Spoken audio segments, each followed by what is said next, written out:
Hey, welcome. So, what if I told you that your past, the whole story you tell yourself about your life, isn't actually set in stone? Today, we're going to dive into this wild idea that we're all the editors of our own life stories, and that we actually have the power to rewrite our reality. I mean, think about it for a second. Have you ever gotten into one of those arguments with a friend or maybe your sibling about something that happened like years ago? You remember it one way, they remember it a completely different way, and you're both just absolutely positive that you're the one who's right. You know the one, right? Well, here's the thing. The latest neuroscience says it's not just possible, but actually pretty likely that neither of you is remembering it perfectly. Yeah, you might both be wrong. And that one little fact, which is kind of mind-bending, it opens up this huge door into how our brains really work. So that brings us to our first and maybe most important idea. Your memory is malleable. See, we like to think of our memories as these perfect little video recordings of the past, but the science, it tells a totally different story. For the longest time, we had this storage model of memory, the idea that our brain is kind of like a computer hard drive that just stores these perfect files. But now, we know it's much more like a reconstructive model. So every single time you remember something, you're not just playing back a recording. You are literally rebuilding it piece by piece like a puzzle. And here's the kicker. Every time you rebuild it, you can change it. And this is not just a theory. This is proven stuff. The pioneering psychologist Elizabeth Loftus showed just how easy this is to do. In her famous studies, she was actually able to plant completely false memories into people's minds, like a really detailed memory of being lost in a shopping mall as a kid, just by using simple, subtle suggestions. It just goes to show you, our memories are less like hard evidence and more like editable Word docs. Okay, so if our memories are these editable stories, how exactly does the brain hit that edit button? Let's get into the actual biology of how this whole thing is even possible. So the scientific name for this process is memory reconsolidation. And what it means is that when you pull up a memory, it doesn't just appear. For a little while, it enters this temporary kind of vulnerable state where it can be changed. For just a few hours, that memory is literally open for business, ready to be updated with new information before your brain saves it again. It is a literal window of opportunity to tweak the past. And here's how you can actually use it. It's a three-step process. First, you have to reactivate the memory you want to work on just by thinking about it. Second, while it's in that flexible, open state, you introduce a new perspective or a different emotional feeling. And third, you just let your brain do its thing.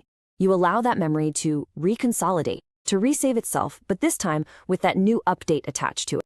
Now, this is not just some cool brain science fact. This process has huge implications for who we are, for our identity.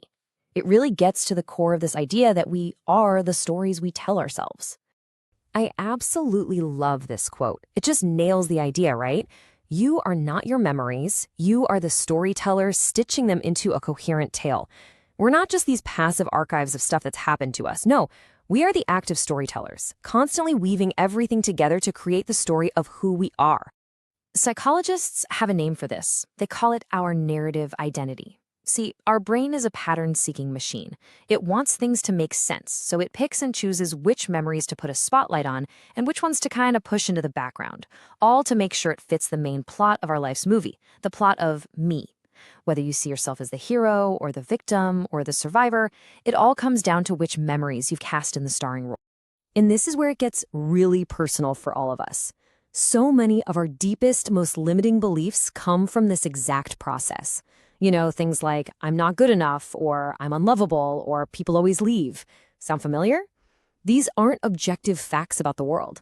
They're emotional interpretations, stories we created based on emotionally charged memories from our past.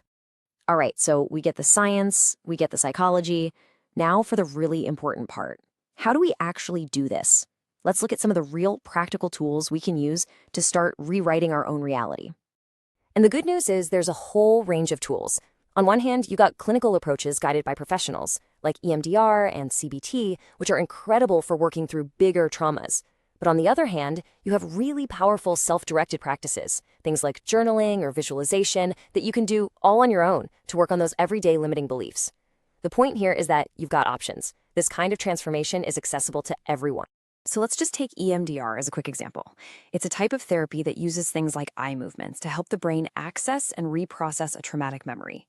Now, the goal isn't to make you forget what happened, not at all. It's to loosen that intense emotional charge that's stuck to the memory. It helps the brain file it away correctly as a completed event from the past, instead of something that feels like an active, ongoing threat right now. It is a direct, practical application of that whole reconsolidation principle we talked about. And all of this, all of it, brings us to a really powerful and, I think, really empowering final point. When it comes to your past, you have so much more choice than you probably think. If there's one thing to take away from all of this, it's this. You can't go back in time and change the event itself. What happened, happened. But you absolutely can change the echo that event leaves behind. You can change its emotional impact, you can change its meaning, and you can change the story you tell yourself about it. And let's be super clear about this because it's so important.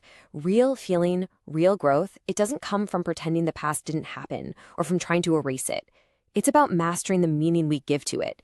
It's about finally taking authorship of our own story. So the pen is in your hand. You're the editor. You're not just the archive. The only real question left is, what version of your story are you going to choose to live by, starting today?